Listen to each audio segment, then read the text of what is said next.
Janasena party వ్యవహారం వివాదాస్పదంగా మారుతుంది. ఆ పార్టీ ఎమ్మెల్యేల తీరు అనేక స అనేక విధాలుగా వివాదాలకి ఆస్కారం ఇస్తుంది. తాజాగా తాడేపల్లిగూడు నుంచి జనసేన పార్టీ తరపున ప్రాతినిధ్యం వహిస్తున్న బొలిశెట్టి శ్రీనివాస్ మీద ఫిర్యాదుల పరంపర సాగుతోంది. అయితే ఈ ఫిర్యాదులు కూడా జనసేన పార్టీ కార్యకర్తలే చేస్తున్న తీరు చాలా విస్మయకరంగా కనిపిస్తుంది. జనసేన పార్టీకి చెందిన ఎమ్మెల్యే అక్రమాలు, అడ్డగోలు దందాలు అరికట్టాలి అని జనసేన పార్టీ శ్రేణులే వాపోతున్నటువంటి తీరు చాలా విస్మయకరంగా, విడ్డూరంగా మారుతోంది. రాజకీయంగా ఇది పెద్ద సంచలనంగా కూడా మారేందుకు ఆస్కారం ఉంది. జనసేన పార్టీ తరపున తాడేపల్లిగూడు నుంచి బొలిశెట్టి శ్రీనివాస్ తొలిసారిగా విజయం సాధించారు. 2019 ఎన్నికల్లో పోటీ చేసినప్పటికీ ఆయన పరాజయం పాలయ్యారు. 2024లో కూటమి కారణంగా టీడీపీ మద్దతుతో ఆయన గట్టెక్కారు.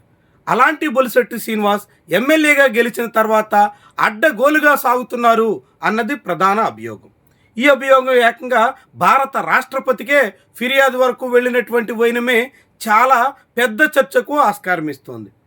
భూదాన్ భూములు కాజేస్తున్నారని, అన్ని పనుల్లో పెద్ద మొత్తంలో పర్సంటేజ్లు వసూలు చేస్తున్నారని, మొత్తం తాడేపల్లిగూడు నియోజకవర్గంలో పలు అక్రమాలకు కేంద్ర స్థానంగా ఉన్నారని బొలిశెట్టి శ్రీనివాస్ మీద అభియోగం. బొలిశెట్టి శ్రీనివాస్ ఒక్కరే కాకుండా ఆయన ప్రధాన అనుచరుడు తోట రాజు ఇలాంటి వాళ్ళు కూడా ఈ దందాకు కీలక పాత్ర పోషిస్తున్నారు అనేటువంటి ఫిర్యాదుని రవికిరణ్ అనే జనసేన పార్టీ కార్యకర్త చేసినటువంటి వైను చాలా పెద్ద దుమారం రేపే దిశలో ఉన్నట్టు చెప్పాల్సి ఉంటుంది. జనసేన పార్టీ చెందిన ఎమ్మెల్యేల వైఖరి మీద ఇప్పటికే రాష్ట్ర వ్యాప్తంగా పలు ఆరోపణలు ఉన్నాయి. యలమంచిల్లో సుందరపు విజయ్ కుమార్ భూదందాలు పెద్ద రాజకీయ చర్చకు ఆస్కారం ఇచ్చాయి. కాకినాడ రూరల్లో పంతో నానాజీ మీద అనేక ఆరోపణలు వచ్చాయి. తిరుపతి నుంచి ప్రాతినిధ్యం వహిస్తున్న ఎమ్మెల్యే మీద అయితే ఇన్ని ఆరోపణలు కావు.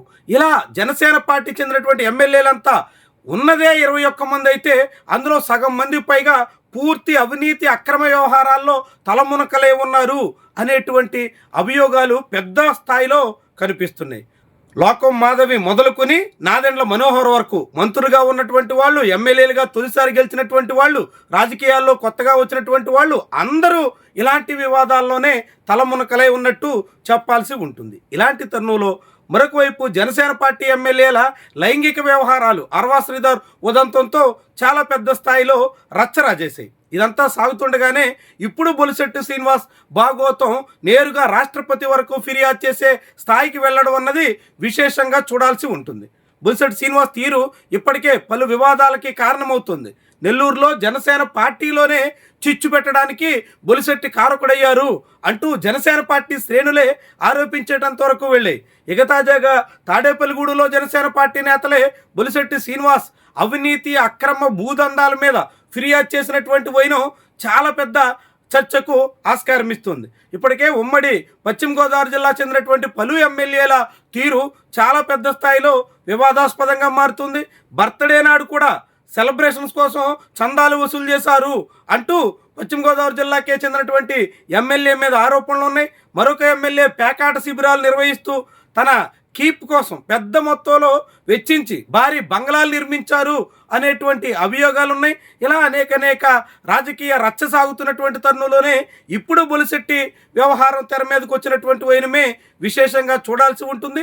మరి బొలిశెట్టి శ్రీనివాస్ మీద ఇంత పెద్ద స్థాయిలో రాష్ట్రపతి ఫిర్యాదు చేసేటంత వరకు వెళ్ళినటువంటి వ్యవహారంలో పవన్ కళ్యాణ్ ఏమైనా స్పందిస్తారా?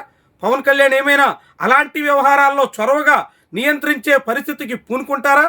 కాదు, ఎవరిని కట్టడి చేయాల్సిన బాధ్యత లేదు, ఎవరికి నచ్చినట్టుగా వాళ్ళు రెచ్చిపోండని పూర్తిగా లైసెన్స్ ఇచ్చేసినట్టుగా సాగిపోతారా?